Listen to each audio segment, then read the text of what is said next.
الحمد لله رب العالمين. الصلاة والسلام على رسوله الكريم وعلى آله وصحبه أجمعين وعلى من تبعهم بإحسان إلى يوم الدين. أما بعد. وعن أبي هريرة رضي الله عنه قال أن رسول الله صلى الله عليه وسلم قال: الإيمان بضع وسبعون شعبة فأفضلها قول لا إله إلا الله وأدناها இமாத்தத்துல் அதா அனித் தரீக் வல் ஹயாஉ ஷுஅபத்தும் மினல் ஈமான். முத்தஃபகுன் அலைஹ். பின்னிட்டுக்குரிய அல்லாஹ்வின் அடியார்கள், நாம் தொடர்ச்சியாக ஒழுக்கம் சம்பந்தப்பட்ட பாடங்களை பார்க்கிறோம். அதில் வெட்கப்படுவதின் சிறப்புகளை பற்றி நாம் பார்த்தோம். இன்று பார்க்கக்கூடிய ஹதீஸு புகாரி மற்றும் முஸ்லிம் வரக்கூடிய ஹதீஸில் நபிகள் நாயகம் ஸல்லல்லாஹு அலைஹி வஸல்லம் கூறினார்கள்: ஈமான் 70க்கும் மேற்பட்ட அல்லது 60க்கும் மேற்பட்ட கிளைகள் உள்ளன. அதில் சிறந்த கிளை என்பது லா இலாஹ இல்லல்லாஹ் என்ற இந்த கலிமாவை முழங்குவது. இமாத்தத்துல் அதா அனித் தரீக், இதில் மிகவும் தாழ்ந்தது பாதையில் இருக்கக்கூடிய சிரமம் தரக்கூடிய விஷயத்தை அகற்றுவது. வல் ஹயாஉ ஷுஅபத்தும் மினல் ஈமான், வெட்கப்படுவதும் இதுவும் ஈமானுடைய ஒரு பகுதியாக இருக்கின்றது, ஈமானின் ஒரு கிளையாக இருக்கின்றது என்று நபி ஸல்லல்லாஹு அலைஹி வஸல்லம் கூறினார்.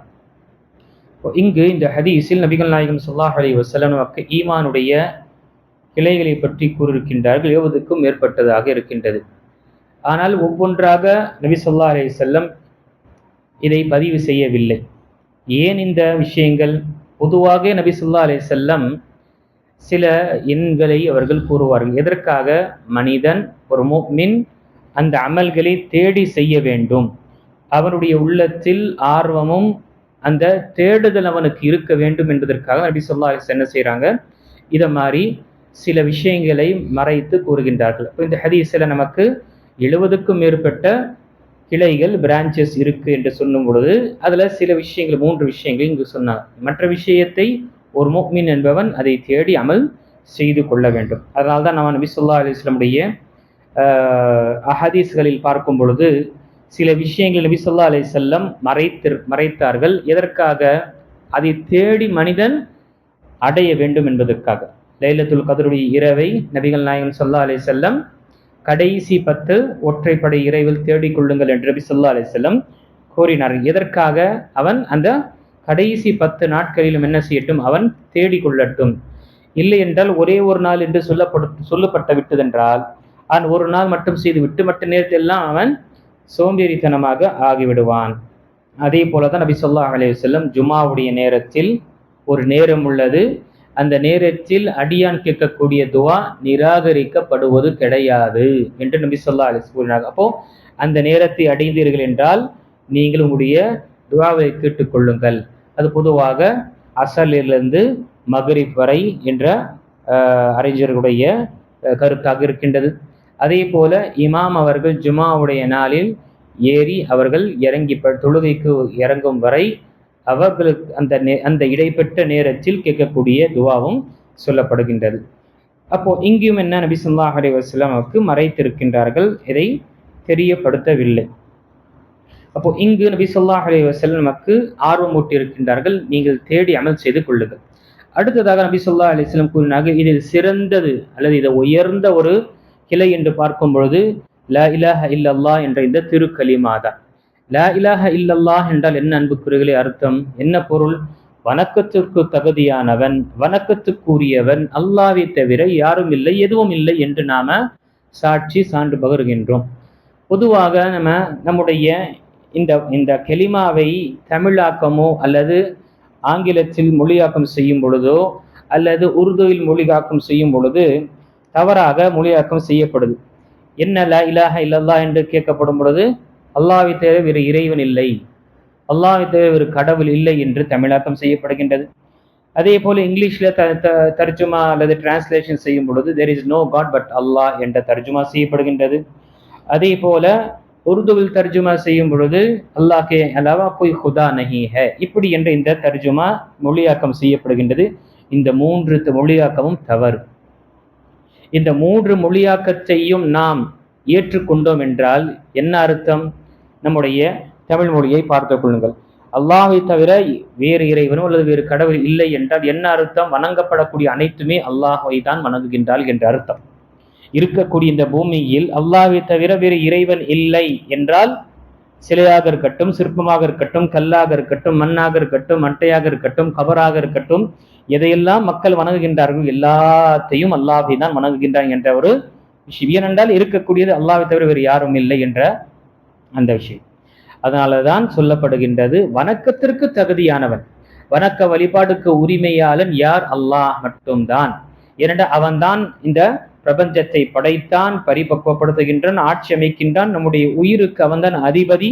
அப்ப அவன்தான் நமக்கு அனைத்தையும் கொடுத்தான் என்றால் அவனை மட்டுமே வணங்க வேண்டும் என்று நமக்கு வலியுறுத்தப்பட்டிருக்கு. அதனால்தான் வணக்கத்துக்கு உரியவன் அல்லாஹை தவிர வேறு யாரும் இல்லை என்று நாம மொழியாக்கம் செய்கின்றோம். அதனால்தான் ஆங்கிலத்தில் சொல்லும் பொழுது there is no worthy of worship except Allah, அல்ல there is no true deity except Allah என்று நாம சொல்லக்கூடியதாக இருக்கு. அப்போ இது முதல் விஷயமாக இருக்கு. அடுத்ததாக நபி ஸல்லல்லாஹு அலைஹி வஸல்லம் கூறினார்கள், அதில் மிகவும் குறைவானது, மிக தாழ்ந்த ஒரு கிளை பார்க்கும் பொழுது அது வீதியில் நடக்கக்கூடிய சிரமம் தரக்கூடிய விஷயங்களை அகற்றுவது, அதுவும் என்ன? ஈமானில் ஒரு பகுதி என்று நபி ஸல்லல்லாஹு அலைஹி வஸல்லம் கூறினார். அப்போ செயல்களும் என்ன? ஈமானில் ஒரு பகுதி. வெறும் நாவால் சொல்வது மட்டும் ஈமான் கிடையாது, செயலால் செய்யக்கூடிய அமல்களும் ஈமானுடைய ஒரு பகுதியாக இருக்கின்றது. அப்போ இன்னல்லாஹ லா யுதிஉ ஈமானக்கும் என்று வரக்கூடிய வசனத்தை அங்கு சஹாபாக்கள் கிபிலாவுடைய திசை மாற்றப்பட்ட பிறகு பழைய கிபிலாவில் தொழுத சஹாபாக்கள் எல்லாம் மரணம் அடைந்தார்களே, அவர்களுடைய தொழுகையெல்லாம் என்ன ஆகும் என்று பேச்சுவார்த்தை நடந்தது. மக்கள் அந்த சஹாபாக்கள் மத்தியில ஒரு பேச்சு, இப்போ நமக்கு காபத்துல்லாவாக கிபிலா ஆக்கப்பட்டது மக்கா, இதற்கு முன்னால் பைத்துல் மக்தீஸை நோக்கி தொழுதவர்களுடைய நிலை என்ன, அவர்களுடைய தொழுகையுடைய நிலை என்ன என்று பேசி கொண்டிருக்கும் பொழுது அல்லாஹு தஆலா நபி ஸல்லல்லாஹு அலைஹி வஸல்லம் வஹி இறக்குகின்றான், இன்னல்லாஹ லா யுதிஉ ஈமானக்கும், நிச்சயமாக அல்லாஹு தஆலா உங்களுடைய ஈமானை, அங்கு என்ன குறிப்பிடப்படுகிறது? உங்களுடைய தொழுகையை அல்லாஹு தஆலா அவன் என்ன செய்ய மாட்டான்? வீணடிக்க மாட்டான், அதை அவன் வீணாக்க மாட்டான் என்று அந்த வசனம், ஈமான் என்ற அந்த வசன தொழுகைக்குரிய வார்த்தைக்காக ஈமான் என்று அல்லாஹு தஆலா அங்கு பயன்படுத்தினான். அப்போ அமலும் என்ன? ஈமானின் ஒரு பகுதியாக இருக்கின்றது. யோசிச்சு பாருங்க அன்புக்குரியவர்களே, ஒரு தீங்கு அல்லது சிரமம் தரக்கூடிய விஷயத்தை அகற்றுவது பாதையிலிருந்து ஒரு நன்மை, ஒரு ஈமானுடைய பகுதி என்றால், அதே பாதையில் ஒரு தீமையும் அல்லது சிரமம் தரக்கூடிய விஷயத்தை நாம் போட்டோம் என்றால் அது பாவம் ஆகுமா இல்லையா? குறிப்பாக பள்ளிவாசலுக்கு வரக்கூடியவர்கள் அல்லது வேற எங்கேயாவது செல்லக்கூடியவர்கள் பார்க்கிங் செய்யும் பொழுது என்ன செய்யறாங்க? பள்ளிவாசலுக்கு வாசல் நேராக இருக்கக்கூடிய சுருக்கமான இடத்துல என்ன செய்யறாங்க? முன்னாடியே வந்து வச்சிடறாங்க. அல்லது அந்த குறுகிய தெருவில் என்ன செய்யறாங்க? தன்னுடைய வாகனத்தை எடுத்துட்டு வந்து வைத்து யாருக்கு என்ன சிரமம் ஏற்பட்டாலும் சரி என்று என்ன செய்கின்றார்கள்? செய்யக்கூடிய நிலையை நாம் பார்க்கின்றோம். இல்லை அன்புக்குரியவர்களே, அது பள்ளிவாசலாக இருக்கட்டும், வேறு இந்த ஒரு விஷயமாக இடமாக, ஒரு முஃமின் என்பவன் மக்களுக்கு சிரமத்தை ஏற்படுத்த மாட்டான். மக்கள் அவர்கள் செய்து கொண்டிருக்கின்றார்கள் என்பதற்காக நாம் செய்தோம் என்றால் நம்முடைய ஈமானுக்கும் அவர்களுடைய குஃபருக்கும் என்ன வித்தியாசம்? ஆக இந்த விஷயத்தை நாம் நினைவு கொள்ளணும். கடைசியான விஷயம் அல் ஹயா, இந்த தலைப்பின் கீழ் வரக்கூடிய விஷயம் வெட்கப்படுவது என்பது, இந்த வெட்கம் என்ற இந்த தன்மையும் இந்த பண்ணும் இதுவும் ஈமானுடைய ஒரு பகுதி. அப்போ நபி ஸல்லல்லாஹு அலைஹி வஸல்லம் 3 விதமான விஷயங்களை ஈமான் என்று சொல்லியிருக்கு. ஒன்று நாவால் முழங்குவதும் ஈமானுடைய விஷயம், செயலால் செய்வதும் ஈமானுடைய விஷயம், அது அதோடைய பங்குதான். உள்ளத்தால், ஏன்னா வெட்கப்படுவது என்பது நம்ம போய் வெளியே என்ன செய்யறது இல்லை, சொல்றது இல்லை, நான் வெட்கப்படுறேன். அந்த வெட்கம் என்பது எங்கு? உள்ளம் சார்ந்த விஷயமாக இருக்கு. அதுவும் என்ன? ஈமானுடைய ஒரு பகுதி. அப்ப 3 விஷயமும் ஒரு மனிதனுடைய வாழ்க்கையில் ஏற்படக்கூடிய இந்த 3 விஷயம் ஈமானுடைய ஒரு அம்சமாக இருக்கின்றது. இதை யாரும் என்ன செய்ய முடியாது, இது ஈமானுடைய பகுதி இல்லை என்று வெளியேற்ற முடியாது. ஏனென்றால் சிலர் என்ன செய்கின்றார்கள்? அமலை ஈமானிலிருந்து வெளியேற்றுகின்றார்கள். ஆனால் அது உண்மையான விஷயம் கிடையாது.